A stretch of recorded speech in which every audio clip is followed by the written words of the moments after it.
તો રાજકોટ શહેરમાં સાર્વત્રિક વરસાદ નોંધાયો છે। સમગ્ર શહેરમાં ભારે પવન સાથે વરસાદ પડ્યો। રૈયા રોડ, જામનગર રોડ સહિતના વિસ્તારમાં વરસાદ।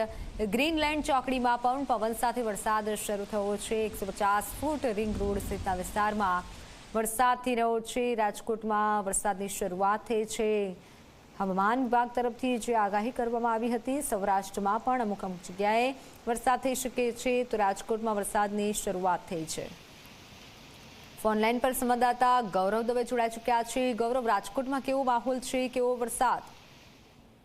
ચોક્કસ જ મિત્તલ, રાજકોટ શહેરમાં મેઘરાજાનું આજે આગમન થયું છે ને 3 દિવસથી સતત બફારા બાદ આજે વરસાદ વરસતા ઠંડક છે તે પ્રસરી છે। રાજકોટના Raiya road, Jamnagar road, labour road, Greenland ચોકડી, Pedak road, 150 feet ring road સહિતના જે રાજકોટના જે મોટાભાગના જે વિસ્તારો છે કે ત્યાં વરસાદ વરસી રહ્યો છે। સાર્વત્રિક વરસાદ છે તે વરસ્યું છે ને તેને કારણે મેઘરાજાએ જે ધમાકેદાર બેટિંગ કરી અને અડધો કલાકમાં 1 ઇંચ જેટલો જે વરસાદ વરસ્યો તેને કારણે અનેક જે રસ્તાઓ છે તેના પર પાણી છે તે ફરી વળ્યા હતા। નીચાણવાળા જે વિસ્તારો છે કે ત્યાં પાણી ભરાવાની સમસ્યાઓ છે તે સામે આવી હતી। અમીન માર્ગ રોડ ઉપર પાણી છે તે ભરાયા હતા અને આસપાસની જે સોસાયટીઓ છે ત્યાં રસ્તાઓ જે રીતના ખોદ્યા છે ને તેને કારણે લોકોને મુશ્કેલીનો સામનો છે તે કરવો પડ્યો છે। જે રીતના વરસાદ વરસી રહ્યો છે ત્યારે માત્ર રાજકોટ થઈને શહેર નહીં પરંતુ આસપાસના જે ગ્રામ્ય વિસ્તારો છે કે ત્યાં પણ વરસાદનું આગમન છે તે થયું છે। ઢાંડણી, અણિયારા, ત્રંબા સહિતના વિસ્તારો છે કે ત્યાં ધોધમાર વરસાદ છે તે વરસ્યું છે ને વરસાદ વરસતા ખેડૂતોની અંદર એક ખુશીનો માહોલ છે તે જોવા મળી રહ્યો છે, કારણ કે